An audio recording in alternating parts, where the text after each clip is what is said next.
On a tous déjà vu l'eau couler, que ce soit dans une rivière, un canal ou même une simple gouttière. Eh bien, derrière ce spectacle qu'on voit tous les jours se cache une science fascinante, l'hydraulique à surface libre. C'est ce qu'on va explorer aujourd'hui, les secrets de cette force qui est partout autour de nous. Alors, la question est simple. Quel est le point commun entre un immense fleuve, un canal en béton bien droit et la toute petite gouttière au bord du toit? La réponse en fait est beaucoup plus simple et profonde qu'on pourrait le croire. Et cette réponse, cette clé, eh bien, elle se trouve dans un concept qu'on appelle l'écoulement universel. C'est là qu'on va commencer, définir ce monde de l'eau qui s'écoule à ciel ouvert. Ok, mais concrètement, qu'est-ce que c'est un écoulement à surface libre? C'est tout simple.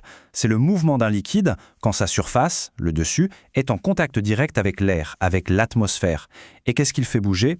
Uniquement la gravité. Donc il y a deux choses à retenir, une surface libre et la gravité comme moteur. Pour vraiment saisir le concept, le plus simple, c'est de le comparer à son opposé. On pourrait dire son cousin, l'écoulement en conduite.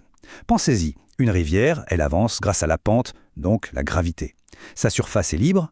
À l'inverse, l'eau dans un tuyau d'arrosage, elle est poussée par la pression. Elle est complètement enfermée. Ce sont vraiment deux mondes différents, avec des lois physiques qui n'ont rien à voir.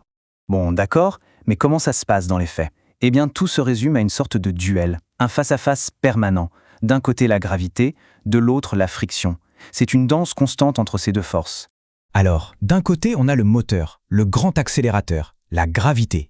C'est elle qui tire l'eau, sans jamais s'arrêter, vers le bas de la pente. Elle veut que ça aille toujours plus vite. Et de l'autre côté, forcément, il y a un frein, la friction. Le fond de la rivière, les berges, tout ça, ça frotte, ça résiste au mouvement, ça ralentit l'eau. C'est la force qui s'oppose à la gravité.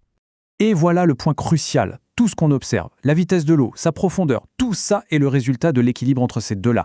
La gravité pousse pour accélérer, la friction freine pour ralentir, et au final, un équilibre s'installe.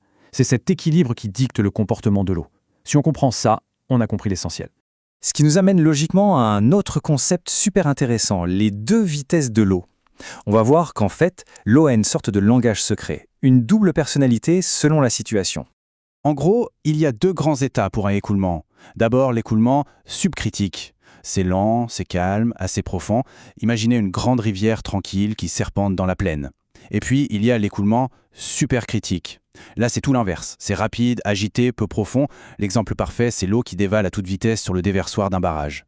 C'est vraiment ça. On pourrait dire que l'eau a deux personnalités bien distinctes. Une calme et une autre chaotique. Et cette dualité, elle est vraiment au cœur de tout. Bon, mais calme et chaotique, ce n'est pas très scientifique. Alors, comment est-ce qu'on fait la différence de manière objective? Eh bien, il y a un outil pour ça, un chiffre magique, le nombre de Froude. C'est une valeur unique qui nous dit précisément dans quel état se trouve l'eau. Et l'interprétation de ce chiffre, elle est super simple. Si le nombre de Froude est plus petit que 1, l'écoulement est subcritique, donc calme.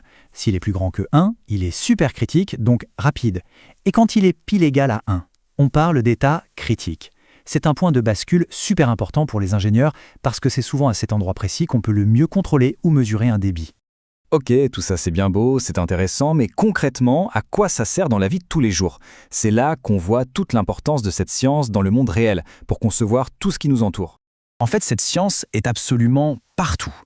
Elle est utilisée pour concevoir les digues qui protègent les villes des inondations, les ponts et les tunnels qui doivent tenir pendant les crues, les canaux d'irrigation qui amènent l'eau à nos cultures, les déversoirs de barrages qui sont notre sécurité, et même les projets de restauration pour rendre nos rivières plus naturelles.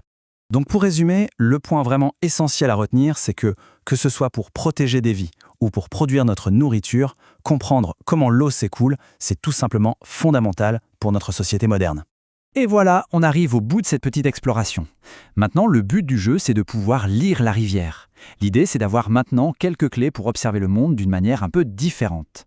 La prochaine fois que l'on observera une rivière, un canal ou même un simple filet d'eau qui court sur le trottoir, il faudra se souvenir de ça. Chaque écoulement raconte une histoire. C'est l'histoire d'une danse invisible entre la gravité et la friction. La question qui reste, c'est quelles histoires l'eau est-elle en train de raconter tout autour de nous ?